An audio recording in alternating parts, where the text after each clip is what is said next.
We rolling? Awesome. All right, Erin Tharp.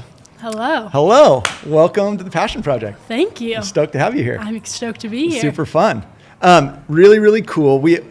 I almost made the mistake of talking too much to you before we got on, but I was like, no, let's save it all. Because we have a bunch of crossover. Super neat. It's really cool to have you here, but you just got off a flight. Where did you just fly? I mean, you just got off a flight a couple hours ago. Fort Lauderdale, What are you Florida. doing? What are you doing in Florida? I'm in my PhD, my second semester now. I've been there since August, studying coral reefs. Awesome. We're going to dig deep into that. Super cool. But your path to Florida started not far from here. Right down You're the like, street. I've eaten pizza and drinking beer next door. Of course. Right? So let's just get right into it. So the reason that you're here is you mentioned Coral Reefs and Coralated, which is your nonprofit. Mm-hmm. Real quick, how old are you? 24. So at 24, you've already started your nonprofit. You're working on your PhD. Mm-hmm. Okay, so that already kind of sets the tone, but there's way more to it. So quick intro of Erin. So you grew up here in Newport. We'll talk about exactly where and what school. Mm-hmm. You played water polo at Coralated High School. It's one of the top U.S. high schools for polo, as well as Newport Harbor, which is right outside this window. Not almost. as good. And the Battle of the Bell conversation begins. And you were a goalie. I was. Which elevates even more. Then you went on to play where? USC. At USC. Then you went to get your master's at where? UCI. And you played polo there too for a year. My fifth year, Your yep. fifth year. And now, as you mentioned, you're getting your PhD where? At Florida Atlantic University in Florida. In Florida. Uh-huh. I finally left. Yeah, you'll be back. Everybody comes back from Florida, unless you're 78 years old, and then you might not come back. And then you started your nonprofit. Mm-hmm. You're 24. I'm going to tell you right now, when I was 24, I didn't have most of those accomplishments behind. I mean, pretty amazing. You flew in today, and you just got back in town from somewhere else. I was in Switzerland. How long were you there? Like 9 days skiing. What were you doing? I was skiing. So you go from Switzerland back to Florida. So you're going from the Alps to the Atlantic. Yep. You probably got a dive or two in, and then you got on a plane, you come here. And you were telling me, real quickly, who else lives? Who are you going to go see? You haven't even seen him yet. Who are you going to see? I'm going to see my boyfriend after this, but you won. You took the cut. you remind him of that, will you? I will. This old guy won for, yeah. But you also mentioned he went to Newport Harbor. Yes, he did. And real quickly, what did you tell me about what he just accomplished and what he just finished yesterday? He just finished his master's in data science. Very exciting. While he's working where? At Boeing. And he can't tell you what he does there, right? No, he cannot. Okay. Top secret stuff. So we have a picture of who's in the room, Erin, like super high achiever. I always love it. Like the list is long. What's here? I'm gonna connect some of the dots with us. So I also went to Coralated High School. Mm-hmm. I'm guessing I'm about the same age as your parents. So I graduated in '88, but I also played polo at Corona, not at the level that you did. And I wasn't a goalie, and I wasn't that good. Clearly, to go on to USC to play polo is very, very, very high level elite, and we'll jump into it.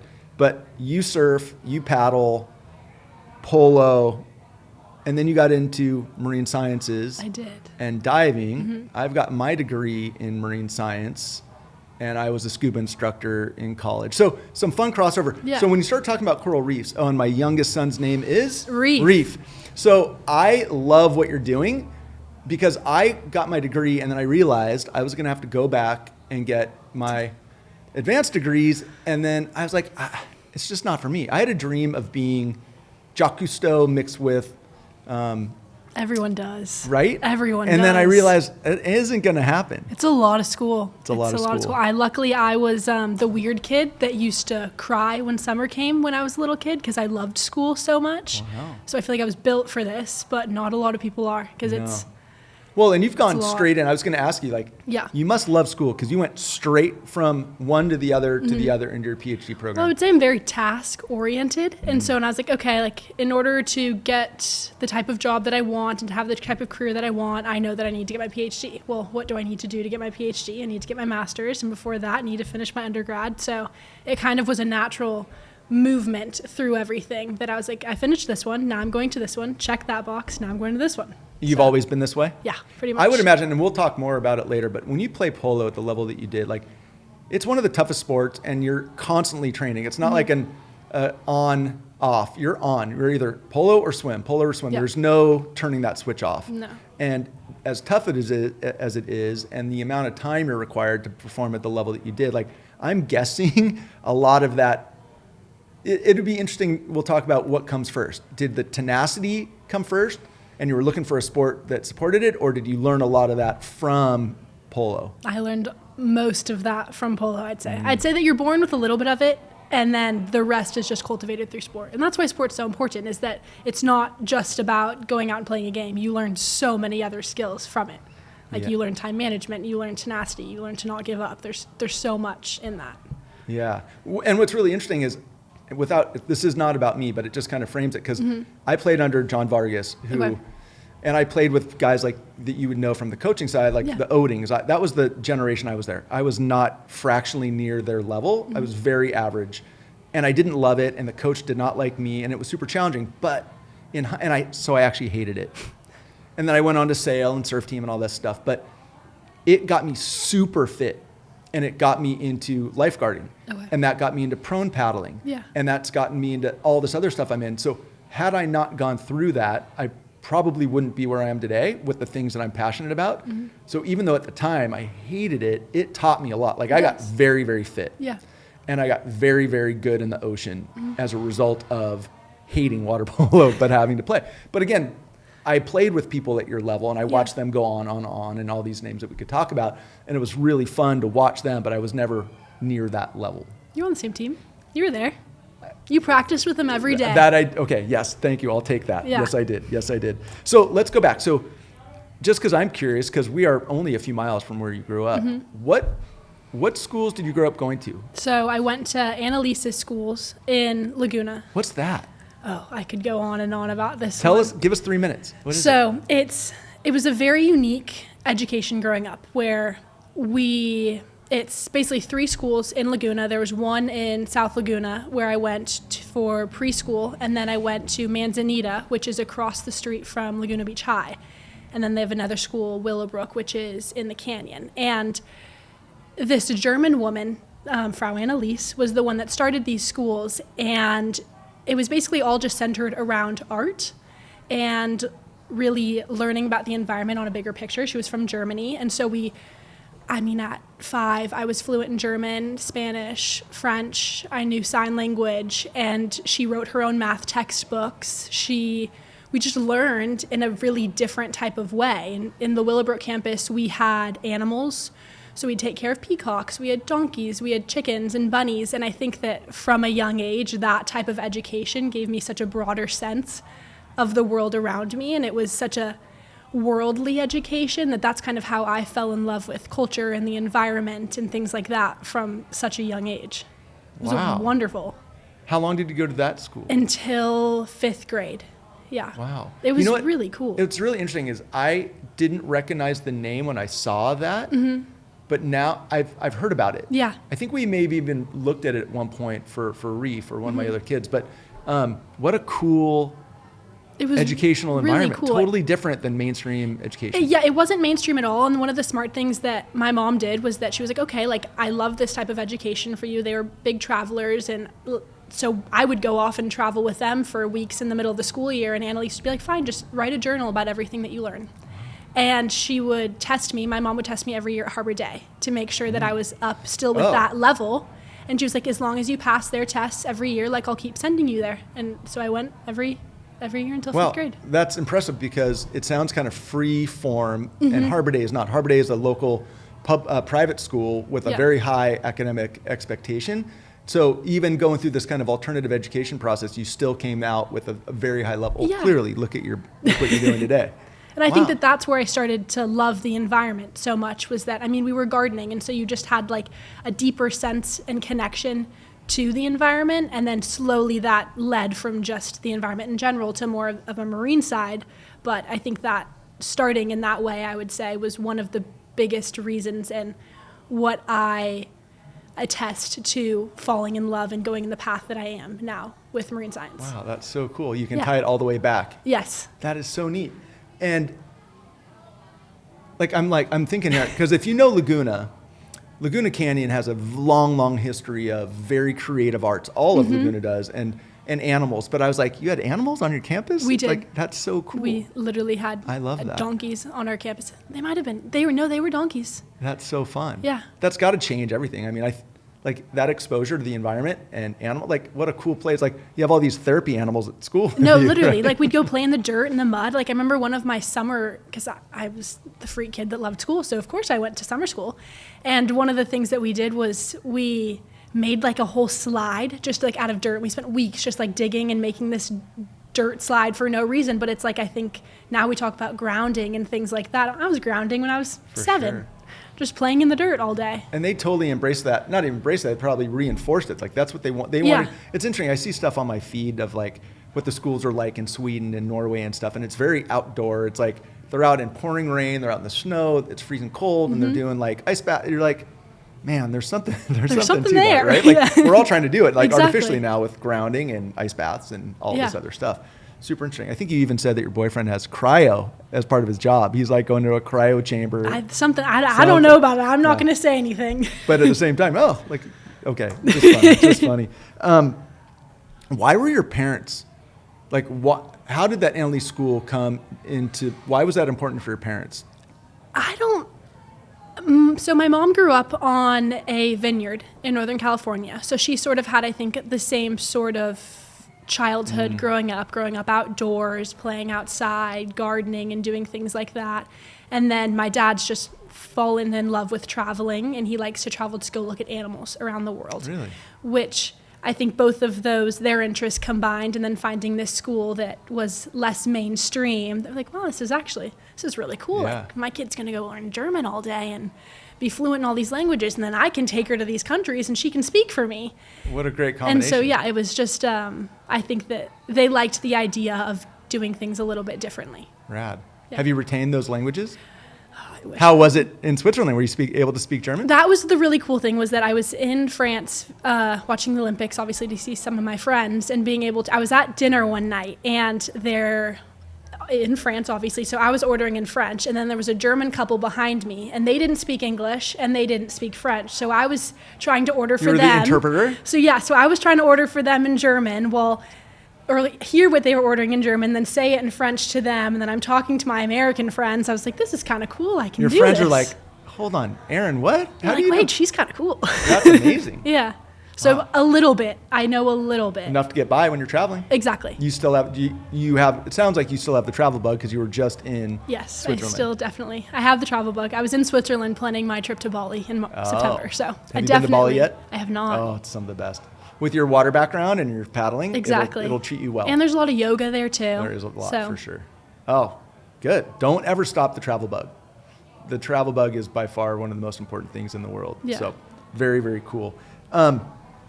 Let's go back to when you were growing up. Mm-hmm. Obviously, sport is a huge part of your life. Yes. Did you start that early? So HVST swim team.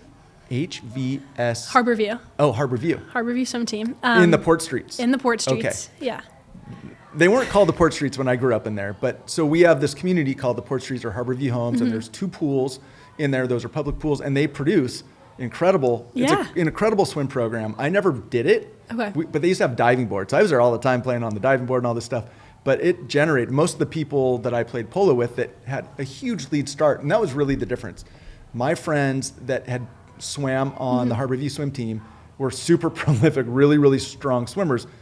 Water polo wasn't nearly as big as it is today. You didn't start like you do now when you're 4 or 6. It really didn't, for most of us, we didn't start till we got to high school. But they were all really good swimmers, and that was the catalyst for them getting to be really, really good. But there isn't water polo at the swim team. No, so I started swimming there, and then all of my friends would go play water polo. They were in water polo, and I was like, well, what is this? Like, I want to play water polo too. Ended up actually, long story long, at Laguna, hated it. Hated water polo. I didn't know any of the positions, and I just didn't want to do it, so I played like a season, and then I was like, I'm done with this. And so I went, I was at St. Margaret's for middle school in San Juan, and 2 of my friends were on the team there. And I was like, maybe I'll give it another shot. And my dad was like, if you want to play water polo again, you're going to go to CDM and you're going to play there. I was like, okay. And ended up falling in love with it the second time around. So I'm very happy that I went back and never stopped. Yeah. I think one of the biggest reasons was they stuck me in the goal the second time around, and I didn't have to know any of the positions. I didn't really have to do any of the swimming, and then Just don't let a ball pass you. exactly. So nobody can see, but growing up playing, when you're swimming, but if you're a goalie, you are egg beatering the entire time, and you have to be able to cover that whole goal just on the use of your legs. Like it is, so your fitness is incredible, especially in that position. Yeah. Maybe in all of it. I mean, there is no position in water polo where you're not incredibly fit, right? No, there's. But not everybody likes to be in goal in any sport. You enjoyed it right out of the gate? I liked it. It's funny because I like swimming now, but I didn't like swimming back then. So I was like, I don't have to swim. And I wasn't always the most aggressive player. Like I didn't want to be in set and beat somebody up. So I was just back there kind of by myself. And it was nice. Peaceful. But everybody else is trying to score or keep somebody from scoring. And then you're the final piece of the puzzle. I am. Everything comes down to who's scoring goal and who's blocking goals, right? Yep. Do you like that kind of pressure? My dad had always described it. He was like, everyone will blame you if you lose, but everyone will praise you if you win. And so it was a lot of pressure, but I think as you get farther and farther into it, it's so much more of a team dynamic that it feels like a lot of pressure, but it's also everybody understands it so well that it's collective. And it's not...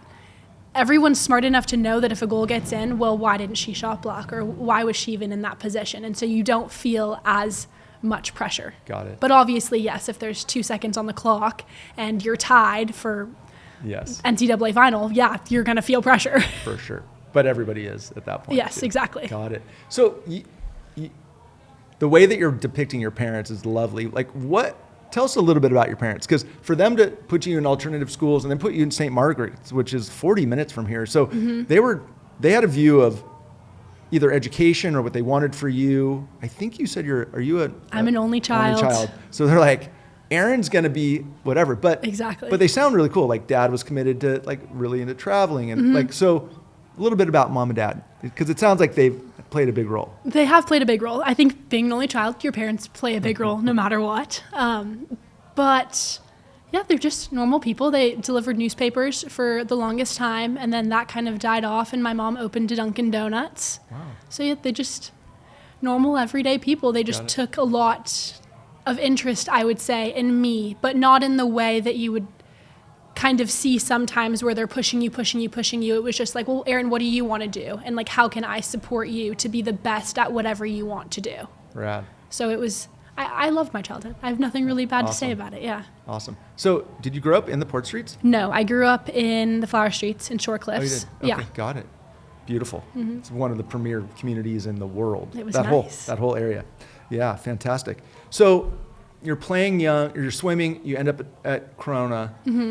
Did you go all 4 years at Corona Mar? All 4 years, yeah. I went to St. Margaret's for middle school. I didn't really love it. I wanted to be closer to home. I wanted to be closer to my friends, and that's how I ended up.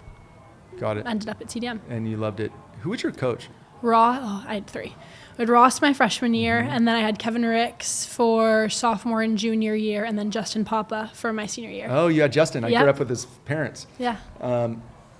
And Justin's younger brother went to school in Oregon with my big kids. So it's a small town. It's a small world. Again, keep saying it. For anybody listening from anywhere in the world, awesome. But when you live here, there's just a gravity to this place that a lot of people, because we're very fortunate. And you might go to Florida for your PhD, but there's a good chance you're going to end up back here. Yes. And that's what most of us have done. Most likely. Yeah. It's hard to not come back. I know. We're very blessed. I've been back for 3 hours. And I'm like, I remember why I loved it so much. It's good. So let me just ask you about coaches. How big of a role do coaches, or those 3 coaches? A huge role. Absolutely huge role in everything about it. I mean, I remember Kevin Ricks was my math tutor on the side. I would go into practice early and he would help me with my math. And so they play a role, even in college, I would say this, is that you spend more time with your coaches and more time with your team than you do at home with your family. So obviously that's going to shape you in a really, really big way. And I think that how your coaches treat you, the pressure that they put on you, and the standards that they hold you to, it forms you as a human being, I think. And that's just I said this before, it's what sport does to you. Yeah. Yeah. Awesome. I agree with that 1,000,000%. I always say, from my experience, you always remember your best coach and your worst coach, or teacher, mentor. It could be anything, best and worst, and everybody in the middle is kind of vanilla. I've said it 100 times on here.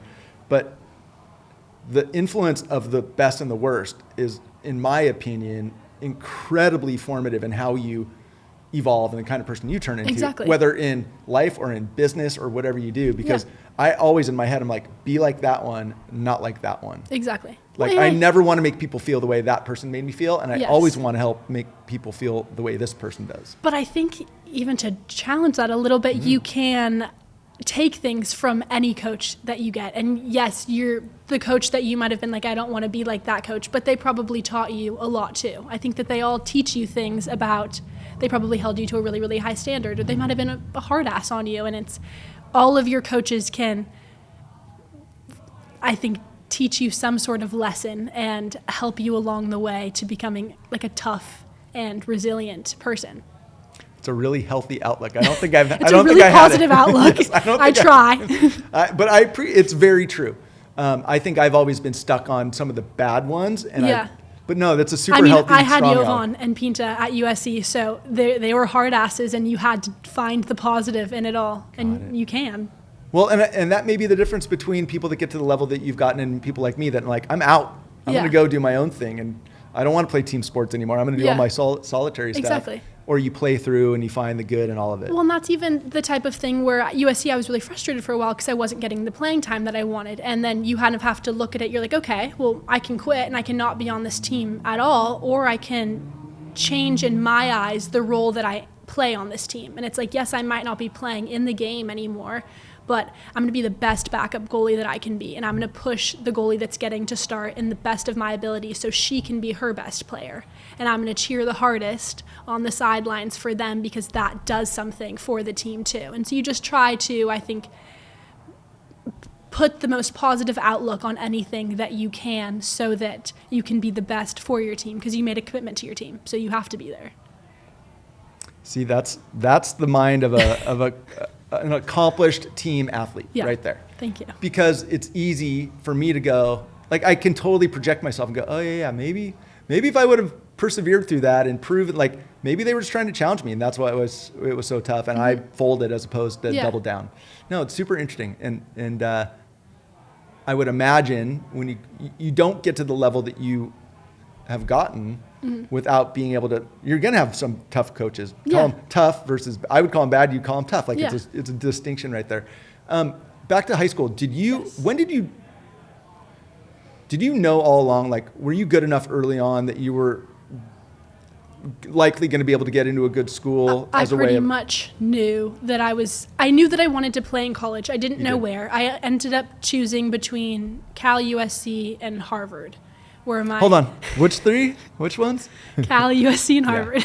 But all, okay. And so it's like I kind of had to make the choice, like, do I want to go the more education route? Do I want to go to USC and hopefully win a national championship? Kind of where do I want to lean on that path? Ultimately ended up at USC. Very, very happy that I did. But yeah, I didn't know where I was going to go. I didn't really know where I wanted to go always, but I knew that I wanted to play.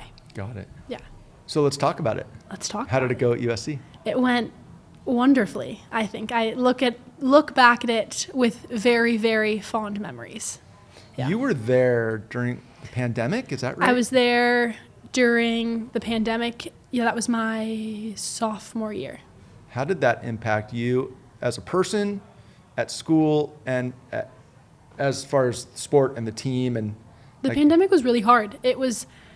We call it March was always a superstitious month for us because the year prior was when the Varsity Blues scandal happened, was in March. Oh. And then we had... Were you there when that happened too? Yeah, so Jovan was my coach my freshman year. And going back quickly with everything you're talking about with being tough and stuff like that, that was always something. The last thing he ever wrote on the whiteboard was selflessness.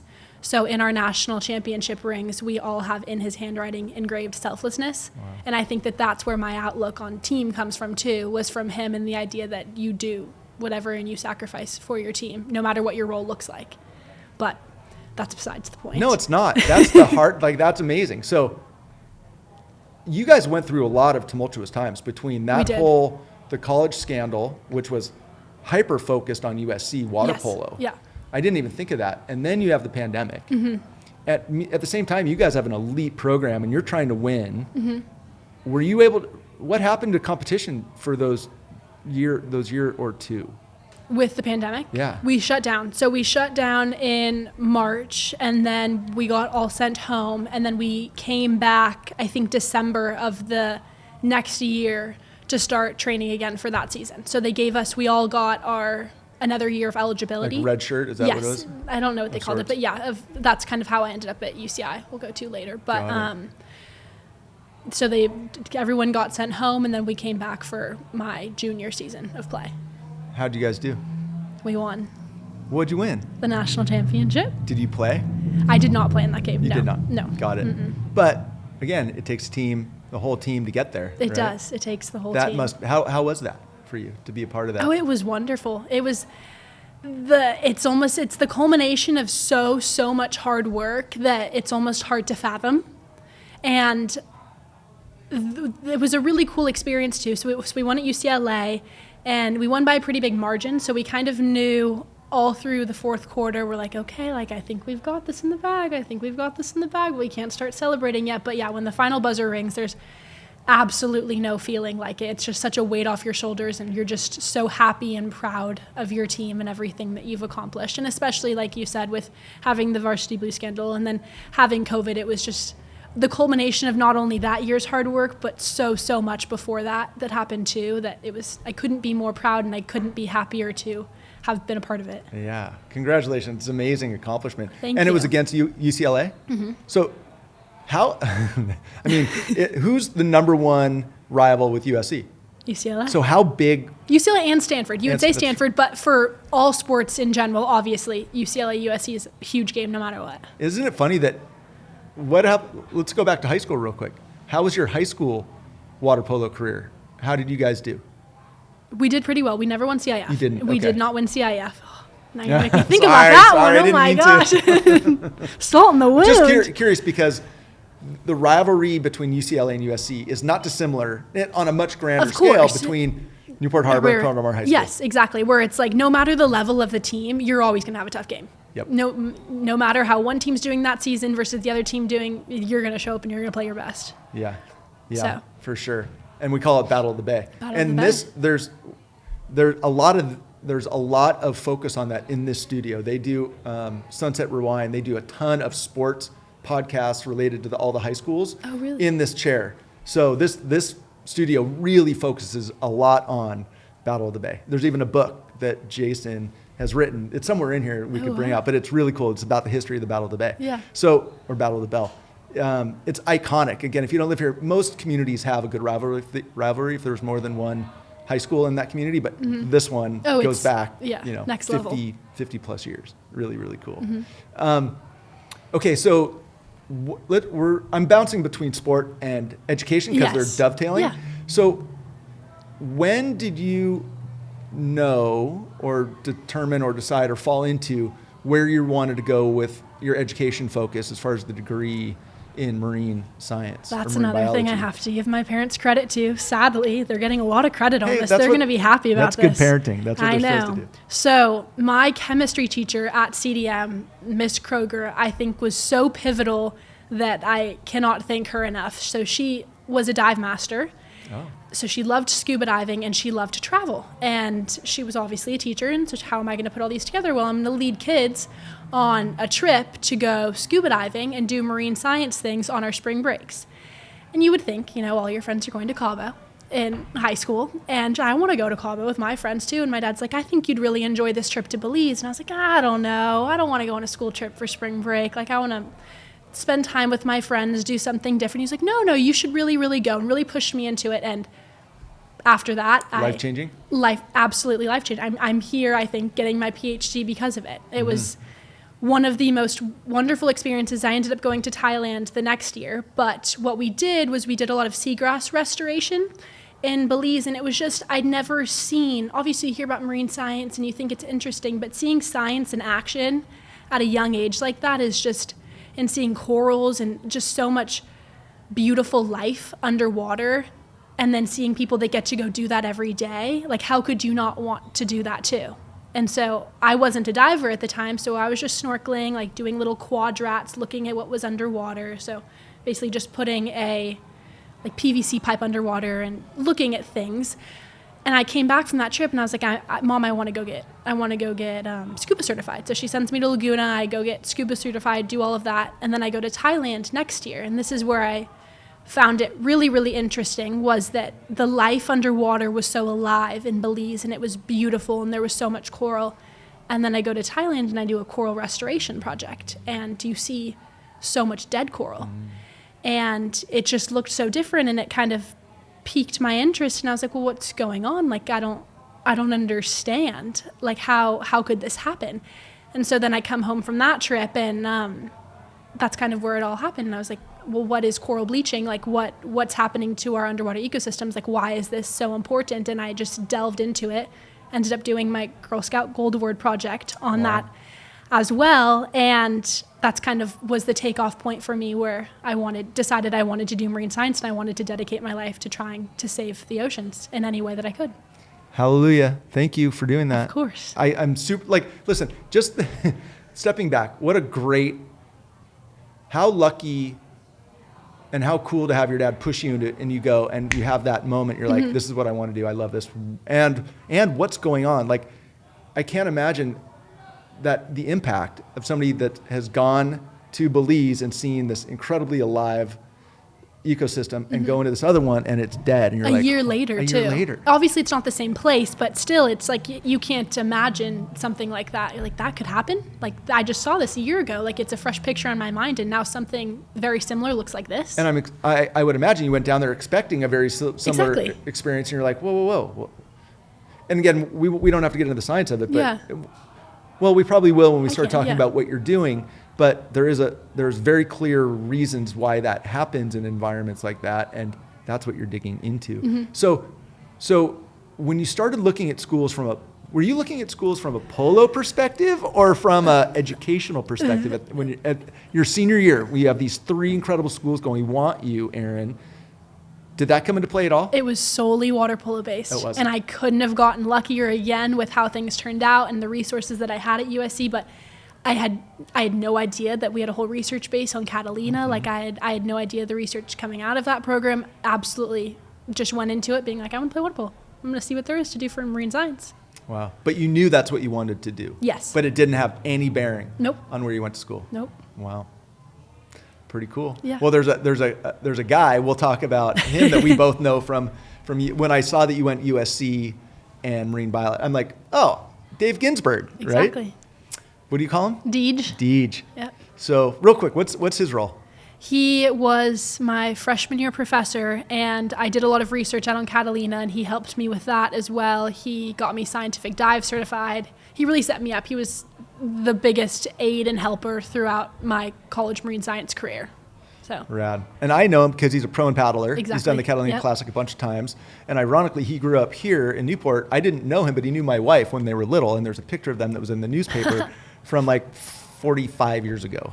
So just small world, but what a wonderful guy. And so to fall in, I don't know anything about the USC program other than I know Dave. Yeah. And you couldn't ask for a cooler, more influential professor than him. No, exactly. You couldn't. And I think having both of us growing up in Newport and I playing sports, it was just, he took an interest in me, which I was grateful for. And I thought he was just the raddest dude ever. Yeah, so that's so fun. cool. What a good small world connection. We played some other connections too. Again, if you There's grow up in Newport and you go to USC and you're in the ocean world, like, so there's a paddling aspect, which we'll get into. And you're like, oh, I talked to Joe Bark the other day. Oh, Joe was in this chair. And you're like, I'm like, oh, do you know Carson Kranz? Oh, he was, captain of the men's water polo team at USC. You're like, oh yeah. And I was like, oh yeah, his mom was in the in chair. Here. So just small world. Again, the ocean in Southern California, there's a lot of crossover. It's special. And I haven't, obviously I grew up here, but I have never experienced or heard of anything quite like it. Yeah, for sure. And yet you're 3,500 miles away. Don't get me started. I know. So listen, you play all 4 years at Yes. USC and you deal with what we talked about, challenging times, and Yeah. yet you come through it. And you get an NCAA ring. I did. Which is amazing. And then you decide, I want to get my master's. Yeah. Talk about what you did and why and where you're aiming. So playing water polo at USC, I absolutely loved it. Having COVID, I think being in the middle of that, I didn't feel complete. After my 4 years, I was like, I think I still have another year in me. Like, I really want to play. And I was looking at different programs to go for my master's because obviously I knew with wanting to continue in academia and continue in my career that I needed to get a master's. And I was like, okay, like I could go to UCSB, I could maybe go to UCI. And I was like, okay, like maybe I'll look at this UCI program. Ended up getting into UCI Masters just on my own, deciding to go there and do a master's in conservation. And then it was kind of the end of season and I was like, I'm really not done. So I called up Dan Klatt at UCI and I was like, I want to play for you. Like I want to play my 5th year here. And he was like, yeah, I'd absolutely love to have you. Like you're cool, do it. So ended up playing my 5th year during my first year of my master's at UCI. Rad. Yeah. That doesn't happen to most people, right? No, it doesn't. You play your 4 and you're done. You go get your master's and you're either playing in some other league or you're done with the sport. Or people will transfer halfway through. And I think that was the really special thing that I loved about the way that I went about things, honestly, was that I was like, I finished out at USC. Like I did 4 years. I made my commitment and now I'm going somewhere different for academia. And then on top of that, I want to play water polo still. And so it was a fun experience to feel like I didn't abandon my team in any way. I finished out my time and I was like, but I'm not done for myself. And so I'm going to do this for myself. And that was fun. We won Big West. We took it to, I think, quarterfinals of NCAAs. We went really, really far as a team at UCI too, which was really special for me to feel like I had a part in that for them.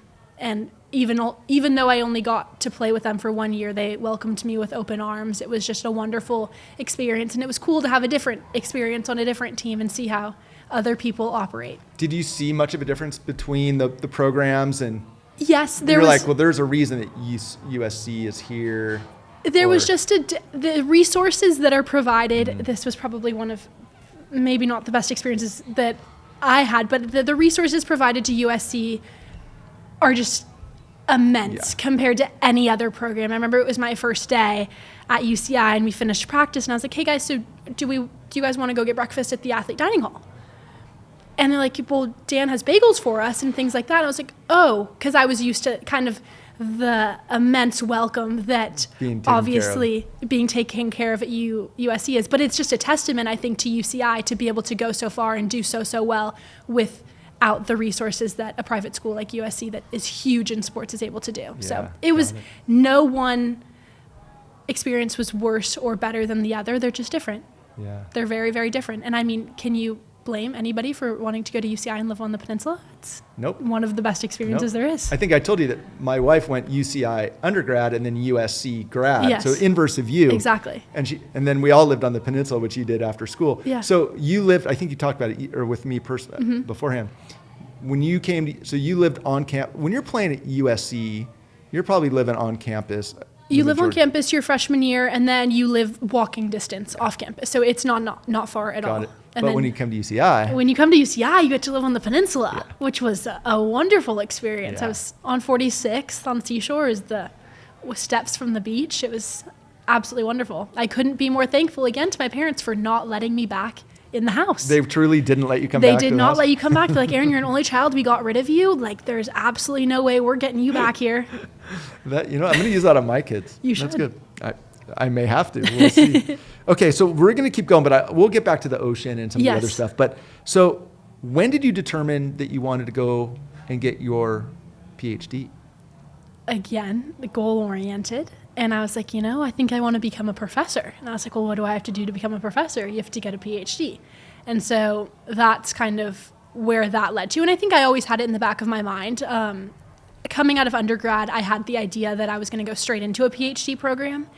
Ultimately, I'm so happy that I did not do that. I learned so much from my master's, but going through my master's, I was like, okay, I'm now ready to do research at a higher level and continue in this education and just you saw it as a stepping stone. But I pretty much always kind of knew that in order to become a professor, you have to get a PhD. And so that's your goal still today, to be a professor? We'll talk, not as much anymore. I think after now being in academia for quite a while, I would like to go the nonprofit route, which is what another thing we'll talk about. But I loved to teach, and I loved my education growing up. Like, I talk so highly, obviously, of Annalise's and even the education I got at CDM and through USC, that I was like, I would like to foster other people's dreams the way that mine were and get people as passionate about marine science and the environment as my professors and my teachers growing up made me. So I think that I would still like to teach environmental ethics if I can, but also continue more on the conservation and research side of things too. Rad. I love that. It's a super challenging time to be in academia and to be a professor in right? I mean, with what's going on in the world right now with regard to differing views on what's really happening in the environment. Yes, right? I would say that's a very big thing. But I think that it's all the more reason to educate people on what's going on in the environment and get people, even if, I mean, it doesn't even matter your viewpoint on things, but just go out and look at a coral reef, and then I'll tell you why you rely on a coral reef every single day, and then I'll tell you how the fish rely on a coral reef, and you can't tell me that we should not protect that. Hallelujah again. Let me ask you, Erin, do you carry the same level of like passion for everything that you do? It sounds like it. I'm just curious. Probably. Yeah. I would say so. Yeah. I don't think that I think about it on a day-to-day basis, but I love what I love, and I want to tell you why I love it and hopefully get you to love it too, maybe, or at least see things a little bit differently. Well, that in its own right will drive success with the nonprofit, with Coralated, which we'll talk about, because you have to have it in a nonprofit space. And I think so many of the things that I do are outdoors related, and I love being outside. Like, I love the environment, I love Mother Nature, and so obviously having passion for that, it'll come out with anything that I talk about. Yeah. Well, that's great. As a professor, that's the kind of outlook. I mean, that's the kind of professor that I would be captivated by, as opposed to somebody just drilling boredom. And just to get you to think about things in a different and unique way and maybe turn a light on for you. Like, if I hadn't had Ms. Kroger turn that light on for me in Belize, I wouldn't be here. Or if I hadn't had the experiences that I had gardening and learning about the earth from a young age, I wouldn't probably be here either. Maybe I'd be, when I was a kid, I wanted to be a veterinarian or a makeup artist. Nothing wrong with either of those. No, right? Nothing wrong with them, but very different. It's amazing. I've got a marine science degree from University of San Diego, but I didn't continue forward. But it was my professors at Corona that really inspired me. It was Mr. Rogers, Jim Rogers, that I think got me into USD. I think his testimonial for me got me in. But it was also Mr. Starkweather, and Stark was a lifeguard. He was a boat racer. His son, Chris, is a big prone paddler here making boards. Oh, yeah, I paddle with Chris. So that's his dad was my professor at Corona High School. It's a crazy small world. Yeah, I was on the phone with him yesterday, too, showing him pictures of a prone board. Okay. So just really interesting how, like, the world turns. Yeah. There's another, I could keep going. It's not important for the podcast. No, but it's not. super, but it's super interesting It how is. It's all interlinked. But, okay, so you decided to continue on for your PhD. How did you end up at this school? I couldn't tell you that, honestly. I really, it's very competitive to get into different PhD programs. Funny enough, I was between a program in Okinawa, Japan, a program in France, and Florida. Wow. And for some reason that I could not tell you, I got the acceptance letter to Florida, and I was like, I want to go there. I was like, that seems right. Okay. And I'm happy with it. I think that obviously of going to USC and then going to UCI, I never really left this bubble that we have. And I love my bubble, but I think that going to Okinawa, Japan for 5 years, as much of an adventure that would have been, the idea of being 30 and then kind of moving back, I was like, maybe that's not the best option. And I've built such a community in Florida. Like, I teach yoga out there. I'm doing my PhD. I've just met a lot of people, and I'm ultimately very happy with the decision, but it kind of just came out. It was a gut feeling. Got it. Interesting. Well, we'll get into I really want to dig into the ocean aspect of it, because the ocean there is so different than the ocean here. It is. But before we go there, real quick, do you have a specific, like, have you created or defined your dissertation? Like, Yes. what exactly are you going after? So my dissertation is taking place off of the coast of Texas, and it's looking at mesophotic reefs. So those are reefs with medium light. So think very, very deep, from about 150 feet down to about 300 feet down. And I'm looking at a specific sanctuary there, and I'm looking at how within the different banks of the sanctuary, so there's a bunch of different banks that are being protected, how the fish communities are differing. That's one of my chapters. And then more specifically, I'm diving into the corals themselves and looking at how the nutritional value of a coral may differ between species. So there's obviously a lot of different types of corals out there, and do they have differing levels of nutritional value to fishes that might feed on that coral? So think that if like you're looking at a salad and a burger and a taco, which one are you going to pick? And are fish picking the salad more often essentially because it has more nutrients in it, or are they all the same? And then that can help us with coral bleaching and things like that. How should we protect corals, and should we protect them differently based on what they're giving to the ecosystem? Wow. Well, that's deep, literally and figuratively. Super interesting. Let me ask you a quick, we'll get back to that in a second, Yes. but when you said 150 to 300 feet deep, recreational diving from my, Yes. I was a scuba instructor many, many moons ago, kind of stops at 130 feet. Like that's the max Yes. depth for Yeah. recreational.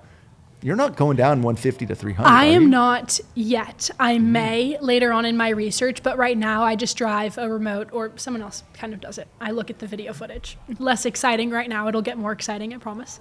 But we'll just drive an ROV down there, so a remote operated vehicle, and then that's how I'm looking at the different fish communities, and then that actually can also take samples of corals as well.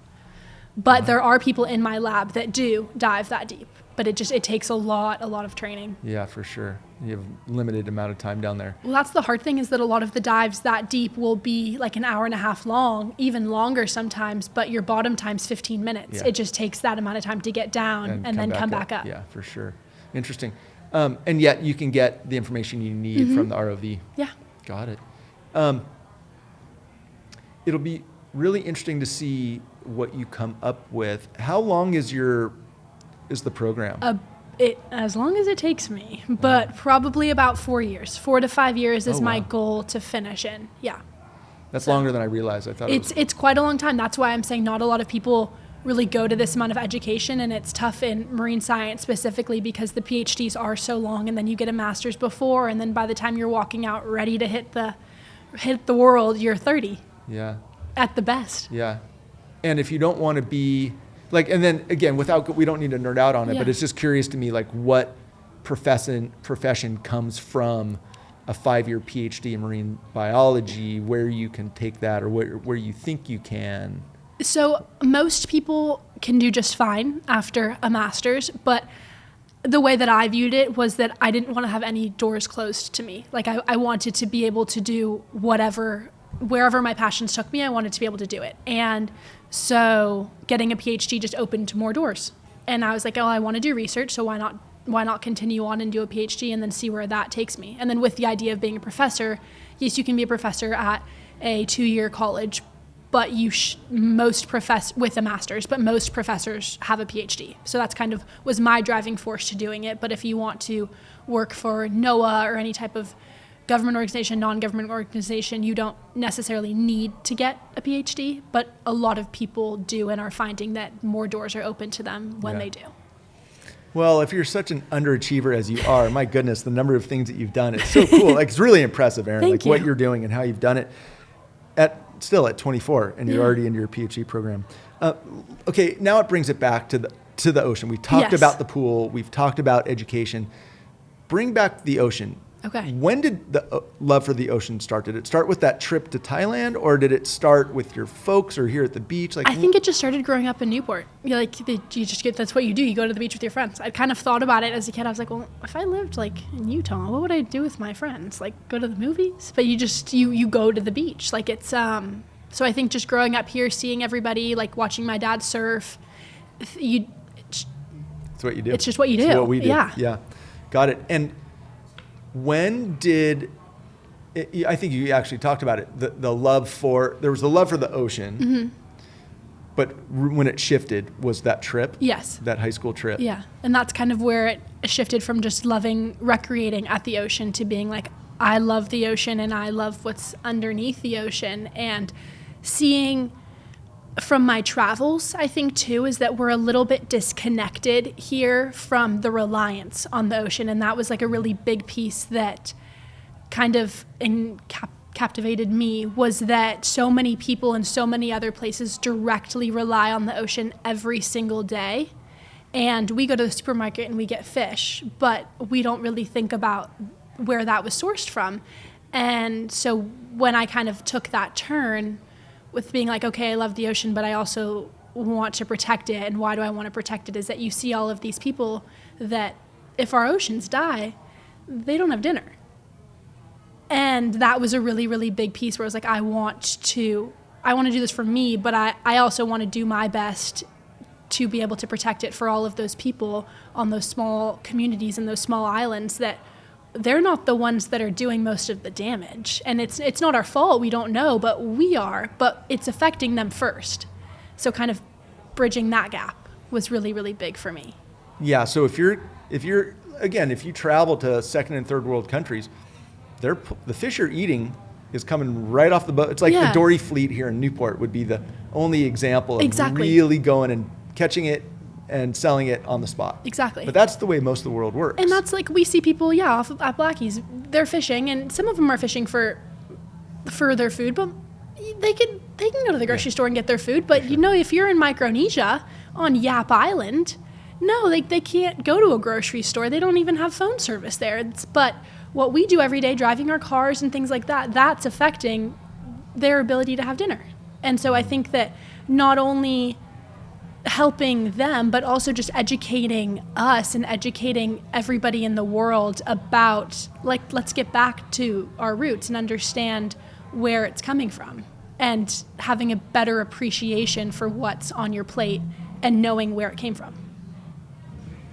Yes. Yeah. Well, listen, thank you. I mean, it's a I great. could talk about it forever. I know. Well, let's do it. I mean, Yeah. But that is a great example. Like, it's a great storyline of the different impact. If, like, talking about Yap, but Yap is very similar to most places many in other the places. world. Unless you're first world and have a grocery store, again, you're fishing for or buying it off the beach from. I mean, I'm going to Mexico tomorrow. That's what it's like in much of Mexico. It's like it comes in and you trade it for barter or whatever, you buy it.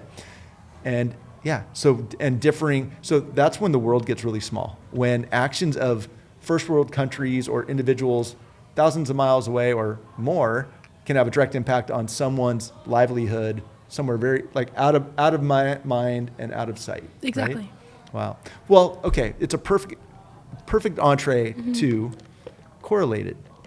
Correlated, yes. Let's talk about Coralated, which, again, I give you huge props to go. Listen, I've had a lot of people in here that are nonprofit leaders. Nonprofit, it's hard. It's hard. But I'm just starting, but and it's hard. a passion play. Yeah. So let's talk about why you decided that it was important for you to start a nonprofit. Yes. And what it is, what it does, and who it's supposed to serve or how. So I think that, like I talked about with wanting to be a professor and things like that, once I've been in academia for a little bit of time now, I absolutely love it. But I've been like, is this really, really what I want to do with my life's work and where I want to go after I'm done? And I think that there's so much wonderful research being done in academia. Like, absolutely, that we're learning so much and we're doing such novel science. But it's that translation factor to how are we using the science to make the world a better place? And having a background in conservation, that was one of the big things we do. We're doing management practices. We're learning what we can do on an everyday basis. And so I started Coralated basically with the goal of not only trying to educate the public on why coral reefs are so important and how we can change what we do on an everyday basis to try to protect them, as well as trying to figure out how can we use the science that we're developing right now and our understanding of corals right now to directly benefit and protect the coral reefs.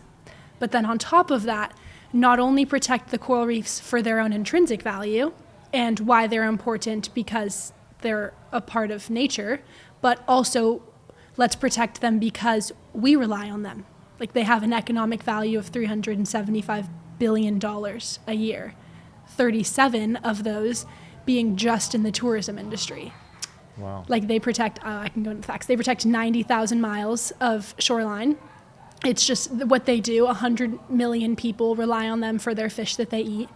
And so it's not only protecting corals because they should be protected because they're beautiful and because fish rely on them. 25% of underwater species rely on corals, but also because we rely on them. And hence from the name, we're all related.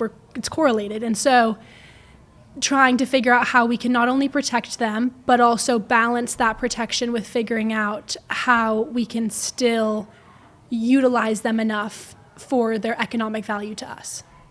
And that's kind of where this was born, I would say. Super rad. Yeah. Those statistics are pretty telling. They're astounding. What are people missing? What's the world missing when it comes to the importance of coral reefs? I think just an education factor, honestly. It's like if you go to the average person, they might maybe know the name, they know what a coral is, but they don't, it's like that light that we talk about isn't turned on about why we rely on them.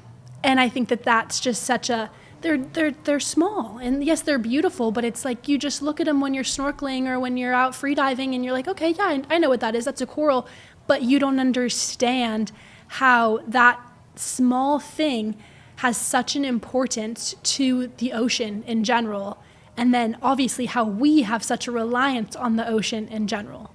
So it's just so related, and there isn't that understanding. And so I think by just educating the public, number one, on what it is and having them appreciate everything that comes from the corals will help, as well as then going a step further and being like, okay, let's figure out how we can balance tourism with protecting these reefs. Let's figure out how we can stop what we're doing on land that's harming them so much. And then just all find an equilibrium is what I like to say. It's all correlated. It's all correlated. It's a really smart name. Thank for you. It. If you had a magic wand, what, 5-10 years, what is Coralated doing or providing to communities, the world, or whatever, to help educate on exactly what you just shared? Education is, I feel like, trying to find a platform and build a platform big enough to where, like, make coral reefs cool. Like, let's just talk about them. Like, they're really sick. That, number one, is just I want every single person in the world to know what a coral is. And then on the other side of things is how I view what I want to do with Coralated is go into communities that have corals that have bleached or died, and we can go into explaining what that means, and figure out what is impacting them on land and how we can balance. I don't want to shut tourism industries down. That's not what I want to do, because that's just not practical. Yep. But how can we balance tourism with protecting those reefs so that they can be built back up and they can start to thrive again, and figuring out how we on land can live in synergy with what's going on underwater. How big of a problem is there with coral reefs right now? Since 2000, at the 2007 mark, 50% of our corals worldwide have died. In the Florida Keys, for instance, 90% of the corals have died. 90%. What impact does that have on the fisheries? Has a huge impact on our fisheries, because a significant portion of the fish that we're eating are fish that rely on the coral reefs. So if we take the coral reefs away, there's no fish. And then what's that going to do? That's going to cause your prices at the grocery store to rise for your fish. Well, and this is happening around the world, right? Yeah. Because, there's all kinds of documentaries on the scale and scope of illegal fishing all over the world, like the big Chinese fleet that goes in and just devours fisheries far and wide. And I'm sure there's others and others and others. And there's just, I could talk about the different scientific reasons forever, but it's not only affecting then your prices at the grocery store, but then it's affecting jobs. And then we think about the tourism industry. People go places to go dive, to go snorkel, to see what's on these coral reefs, not because they think about a coral, but, oh, there's so many fish, like this is so interesting, there's so much life. Well, if there's no life there, you're going to try to go somewhere else for your vacation. Like, I don't know, maybe you're going to go skiing that year instead of, and so then not only are those dive shops going to close, but what about those restaurants and what about those hotels? It's just you're going to start to see a demise of all things that you wouldn't even imagine rely on coral reefs that do. It's the domino. It's a domino effect, exactly. Or the biological magnification. It just keeps on impacting more and more species, right? What can be done? Number one, it's really annoying to say, and I hate when people say education, but having a better appreciation, I think that, here's something, this is from my ethics side, but I'll ask you a question. Do you you love Mother Nature? Do you love the environment? Yes. Okay, see where this is I going? set myself up. Okay, yes. Do you think that Mother Nature loves you? Ooh. Probably not nearly as much as I love her. Do you think that if Mother Nature loved you, you would treat the environment differently? Yes. Yes. So it kind of going back, it's just like educating yourself on what you're doing to the corals and what we are doing on an everyday basis to the oceans. You might start to treat the oceans differently. Yeah. And you might start to try to act differently. And like you said, what are those things that you can do? Well, let me ask you this, because it feeds into that. So here we are in Southern California, beautiful oceans, no reefs. No reefs. No coral reefs. Why should I worry? Why should I care? Because the ocean's a big, vast blue, and you have no idea how strong those currents are. And so the plastic that you're putting in the ocean here, even if you don't see it, the microplastics, it's okay. We think about microplastics, they're very, very, very small, and they just settle on the top of the ocean. Well, corals they photosynthesize, which means that they need light to get food.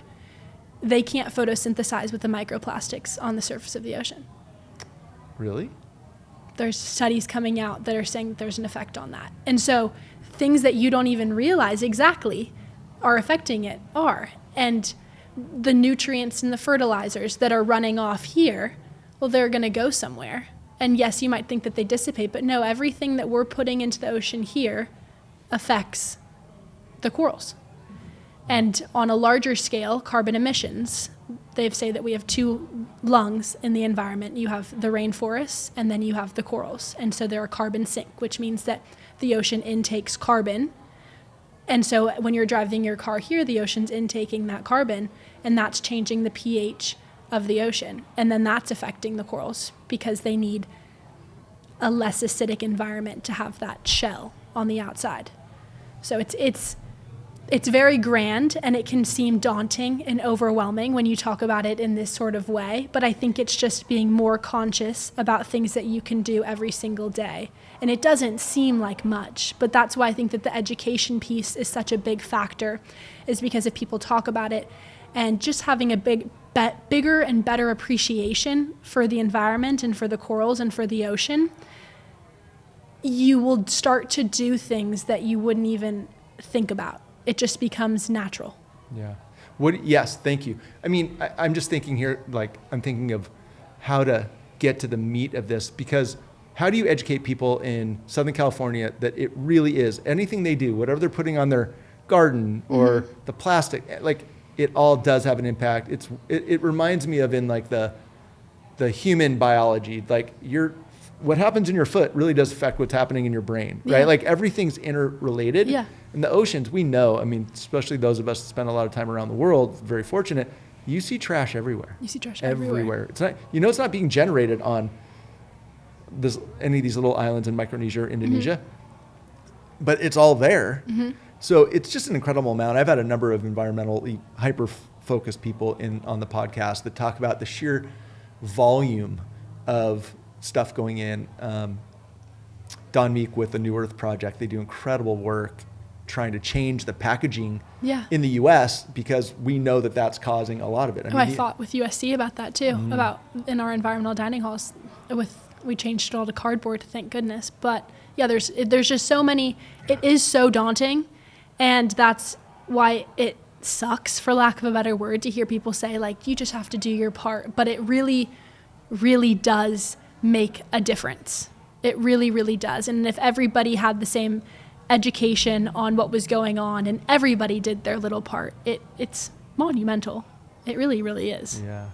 So let me ask you, yeah, for sure. And hopefully, certain communities, certain states are making a much more proactive approach to it. But going back to like the example you gave of 90% in the Gulf is dead, and so you have coral bleaching. In the Keys. In the Keys, sorry. Mm-hmm. When a coral dies, it's not like it deteriorates and goes away. It just stays there, but it's washed out for the most part, right? It's covered in algae. Oh, good point. Is there a way, or maybe that's better, can coral reefs regenerate themselves once they've died, or is it all new structures have to? Yes. So I can give I know we might be going nerdy, but it's important because we're talking about a worldwide challenge that has to be resolved. It has to be resolved. Yes, I'll give a little TED talk on what coral is. So do it. A coral is made up of two organisms. You have the coral, which is the skeleton, and then you have algae that live inside of the coral. And so that's an important first step to that. And then how I like to think about corals and coral bleaching is that imagine, this is going to be weird, but there's a bunch of apartment buildings underwater. Mm-hmm. Just think of, and those apartment buildings are corals, and you have algae that are like the tenants that live inside of those apartment buildings. So what happens if the AC breaks in those apartment buildings? People split. People leave, obviously. And so imagine that's like the sea surface temperature rising. And let's say they fix that and your AC is working again. Everyone's going to come back and everything's going to go back to normal. It's all fine and dandy. But if you don't fix the AC and they've all left, well, those tenants, they were paying rent. And that rent was photosynthesizing and giving the corals food. And so what happens is when those corals don't have those algae inside of them that give them the bright colors, you see they turn the stark white color. And I think that most people have sort of a picture of what that looks like in their mind. And that's when those algae leave. And if those algae don't come back, they don't come back to their apartment home, they're slowly dying. And so that's what's happening, is that when we can't bring that sea surface temperature back down, the coral's not getting any food, and they're slowly dying, and then that's when they get covered in algae. And then that's when those fish would come in, and they would eat that algae off them. But what happens if we're overfishing?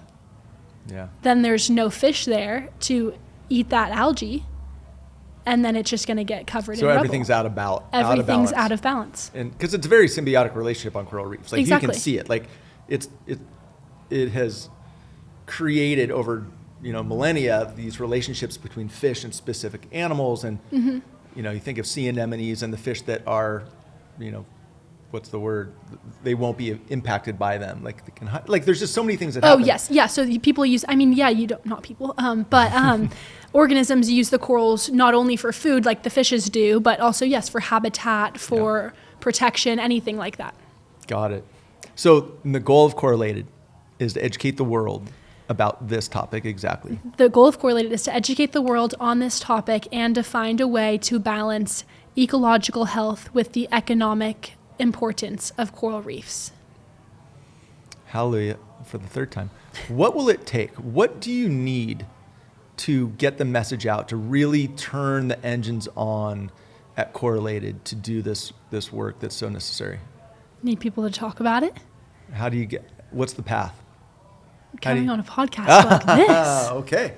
Coming on a podcast and talking about it, and then just starting to do the research. As the research goes, I think more people will be interested in it. You can tell people more about it. One of the big projects that I'm trying to raise money for right now is to do work in Oaxaca, in Mexico, where they had a big mass bleaching event. So like I said, when those algae leave the corals, and then they're starting to die after an El Nino. And what's really big and important here is that tourism makes up such a monumental part of the economy in Hualtuco, which is in Oaxaca. And so what I want to do down there is to figure out what are the specific human stressors that are impacting corals the most, that we can find a way to maybe slow down and stop doing so much so that we can give these corals a chance to recover. And then once we give those corals a chance to recover, we can maybe look at what's going on again and try to find again that equilibrium between protecting the corals and still having the economic sustainability, that making the understanding and having everybody know that if we continue going on how we are in Mexico right now, everything would be great for a little bit while, but after those corals die, then what's going to happen to that tourism industry? Yeah. So figuring out, like I said, an equilibrium between what human stressors are impacting those corals the most, maybe stopping those so the corals can recover again, and then finding that balance. Got it. So it's a bit of an example of how and what I would like to do in different places around the world, obviously, after a while. It's awesome. Well, listen, I'm glad we spent a bunch of time on this because it's so important. Yes. Again, the world doesn't, as you said, what are the lungs of the world? The rainforest and the sea. That's it. Mm-hmm. We better take care of them. And we know they're not being very well taken care of, either of those, right? No, and that's, I think, the thing that's hard too, is that with rainforests, it's so clear when you look at deforestation and things like that, and there's so much statistics, and you can just see pictures everywhere, and everyone knows what it looks like when you deforest. But with the corals in the ocean, it's a little bit different, and I think it's harder to get that message across to people. Yeah, I totally agree. For those of us that have had the opportunity to dive on world-class reefs, barrier reefs, and et cetera, it's unbelievable, the life and the beauty and the colors and the density of organisms. And you go on a bleached reef, it's like heartbreaking. No, and that's the thing that another statistic, since apparently I love statistics today, is that coral reefs take up less than 1% of our ocean floor, which the ocean's massive, but 25% of underwater organisms rely on them. 1% drives 25% of the organism. 25%. That's incredible. Well, Erin, I just want to give you huge praise for what you're doing. And again, your passion for it and your knowledge of it is crystal clear. And so it's just a matter of getting the word out, and then what can we, as the communities around the world that live on the water, what can we do? And then again, how do we influence decision makers and policymakers, et cetera, to treat one of our lungs as important as it really is. So Definitely. Thank you for that. We could go on this all day because I love what you're doing, but I do want to, you have other stuff in your world more than just focusing on underwater. You also like to go on top of the water. I do. Right? I like to and paddle. in the water. Yeah, talk about paddling. I know you're part, so there's something in Newport, if it's a very niche little group, but it's, who am I talking about? The Pier Club? Pier Club. Oh, of course. So how could I not talk about Pier Club again, here? if you're a world-class, maybe not, if you're a collegiate swimmer at the level that you did, well, let me ask you a question that'll lead into it. When you go from dedicating your whole life to water polo, all the way to the levels that you did, NCAA ring, going on to play your 5th year, and then you finish at the collegiate level, what did, as a person, take out sport, like, you've dedicated your whole life to this, and it's your people, it's your craft, it's your day in, day out. What happens? Because this can be said for anybody that plays sport, and then it stops one day. Oh, you're not going to like my answer. I would say that most people would have quite the identity crisis, I would say. I have always been quite well-rounded, I would like to say, and give myself praise for. So I think that I had so many other things that I was interested in that I was ready. But it was definitely tough for a little while, where it's like you go and you spend so much time, and you're like, well, how am I going to fill this time now? So obviously, me being myself and liking to fill all my time and check all my boxes and be quite type A, I was like, well, what am I going to do now? And so it's tough, but it just, I think, opened doors for me to start doing other things, which is hence how I got into paddling and how I started to fill my time with other athletic endeavors. Got it. Yeah. It's always interesting because everybody responds to those types of... A little bit different, yeah. Yeah, because it's a huge thing, especially when you start when you're young and you play all the way through, whether it's identity or just constantly have that goal. But you're very goal-driven, obviously, your PhD and all this other stuff. Okay, so that's one. 2, talk about paddling, swimming, and the other things that you do in the ocean, on the ocean, that make you happy or you fill your time with. Yeah, so Peer club was a big one. I absolutely love. Tell people, peer club's really cool. I've never done it. I know a number of people that do it every day, but it's such a cool thing. They might get my statistic wrong, but I think it's been 15 years now, maybe a little bit less. I remember my freshman year of high school, Ross took us all to peer club one Wednesday morning instead of practice. So it's been going on forever, and basically every Wednesday morning, 7:45 a.m., like clockwork, there's a group that swims around the Newport Pier at Blackie's. And then we go to Dory Deli after, we get coffee and burritos, and it's just the most fun way to start your Wednesday morning you can imagine. And I think for people that haven't been, that you don't quite understand it and the camaraderie and the people, but it's the best group of people. It's a wonderful time, and it's a lot of fun, and it's every single week, so you always have something to look forward to. So I highly recommend anybody listening to this. And can people just show up to it? You can just show up to it. Who are some of the stalwarts? Who are some of the key people there? Oh, Dougie Mann has been doing it forever. Mike Rogers has slowly started. He's always down there, but you can't get him in the water very often. But he's down there too. There's a bunch of people. Cool people. Yeah. So if you think about it, it's not that it's that long of a swim. Oh, it's not long. However, in the middle of winter and on shitty days, they still go. That's another thing I should say. In the amount of time that they've been doing it, there's only been one Wednesday that they haven't made it around the pier, and that was last year when we had all the really big storms, and it was just huge swell, and they couldn't get around the pier, but they still tried. Yeah. So never miss a Wednesday. Super cool. Really, really cool. They are pretty core. I love that. I've never been a part of it. I've seen it for decades, and it's That's very a shame. neat. I know. You got to get down there. They have to do it. And then what else? You said prone paddling. Yes, so prone paddling was something that I started to get into after water polo too. I just saw a lot of my buddies doing it, and I was like, that looks like a lot of fun. I was like, I wonder really what this is. And I got on, one of my friends her dad had one, and I got on it once, and I was like, this is a blast. And like 2 weeks later, I went and saw Mikey at Vessel, and I got myself a 14-footer, and I started paddling, and it was so fun. And being out there too on the water was just another experience of being outside. I just like to be outside no matter what it is. Like I lived in the backcountry of Sequoia National Park for 3 months because I like to be outside. Wow. And so it was just another way to be on the water, to be in nature. And especially around here, since it has become so popular, you just get to be with your friends. Yep. And who doesn't want to sit and listen to me talk for 2 hours on a paddleboard? Listen, I'm right there with you. That's perfect. Cool. And do you want to say your aspirational paddle? Yes. Do you want to say it out loud? Oh God, if I say it out loud, then it has to come true. But as part of my efforts with Coralated to raise money, so we actually just got 501c3. I say congratulations. We as in me. Yeah. 501c3 status with it, which is very, very exciting. But another way to raise money for this is that I am just about to start training to paddle from Key Largo to Key West.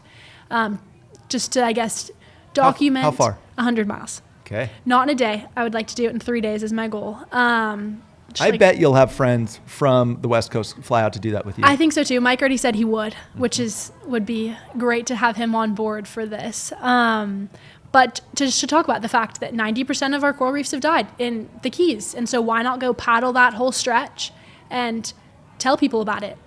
I just think it's a wonderful way to mesh my love for being outside, my love for sport, and my love for corals. So awesome.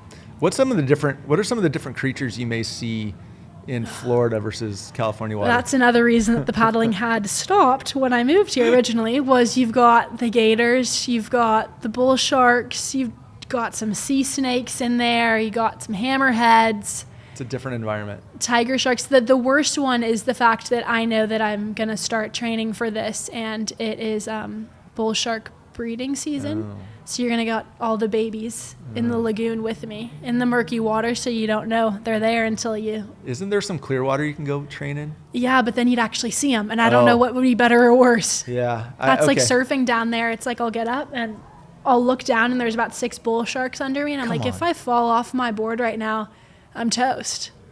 Yeah. It adds another level to it. Gosh, it does. I was going, maybe I'll come out and paddle with you now. You should. Maybe I won't. Maybe because there's 4 arms that could bit instead of 2. Oh, spooky. Well, good for you. It's a really exciting opportunity.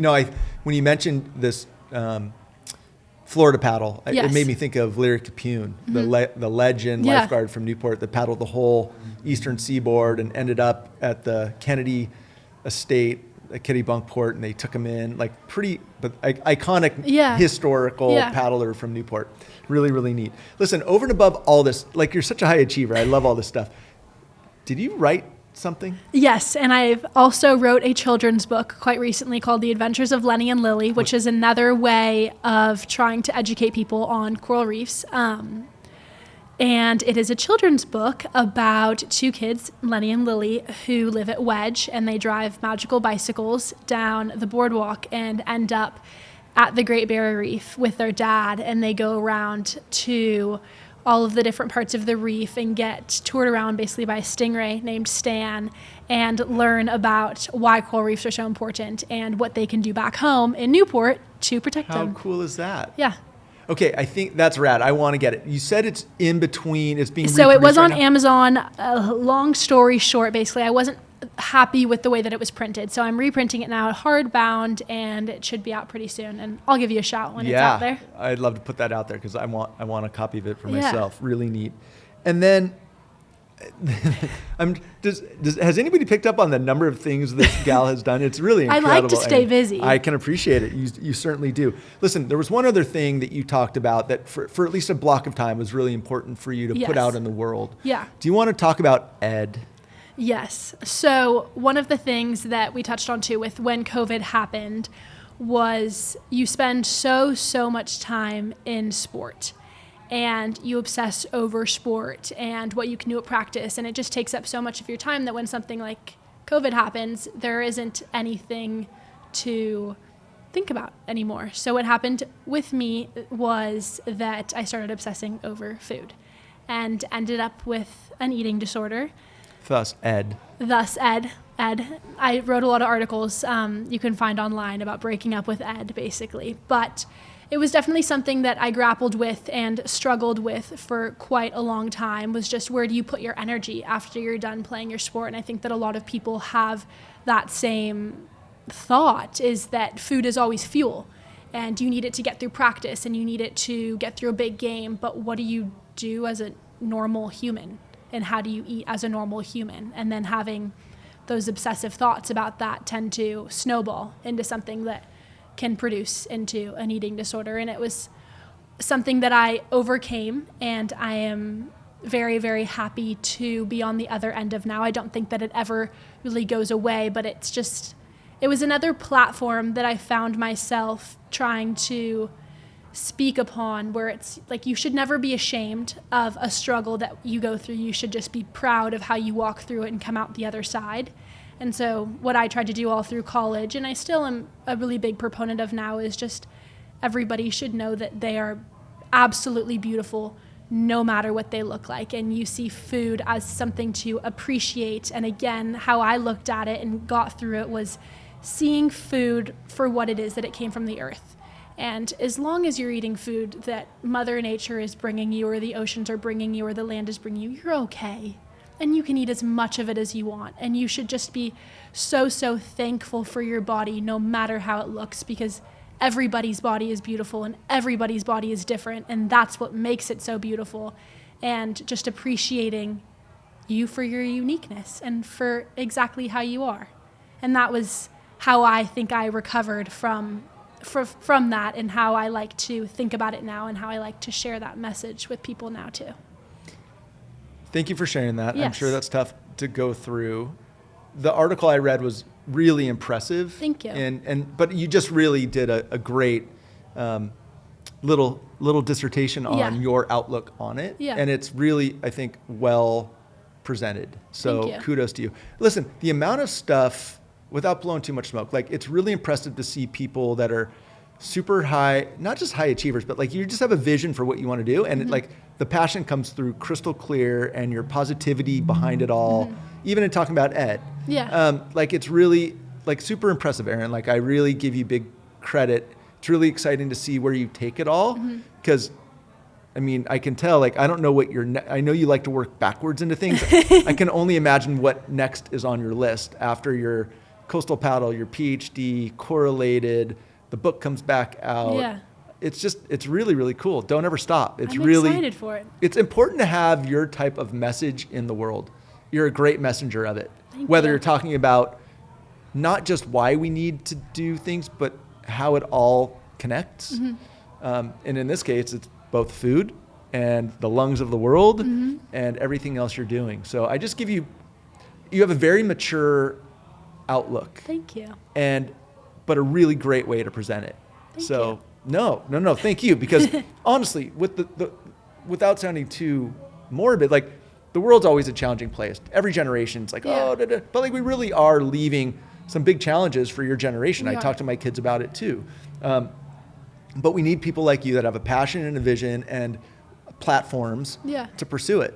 And so if somebody wants to find Yes. or support or help, where can they find you? Where can they find Coralated? What's the best way to track you down or track down this info? Yeah, you can follow Coralated on Instagram, as well as if you would like to donate or just even learn more about what I'm trying to do, coralated.org online, and then Erin Tharp on Instagram. I'm sure you'll have it up on I your will, for platform sure. too, but that's about where I am nowadays. It's super cool. Yeah. What's your next adventure? I know you talked about the paddle, Mm-hmm. and I really do think you should also say, I'm going to come do the Ben Carlson I know. 10.0 this year We with talked all your about friends. this before, I know. If you're going to train with bull sharks and hammerheads, and It should be a piece of cake, but it it is. isn't. It won't be, but for sure, of course it is. But you should definitely come because you'll know everybody doing it. You should Yes. do it for the 10-year 10. anniversary.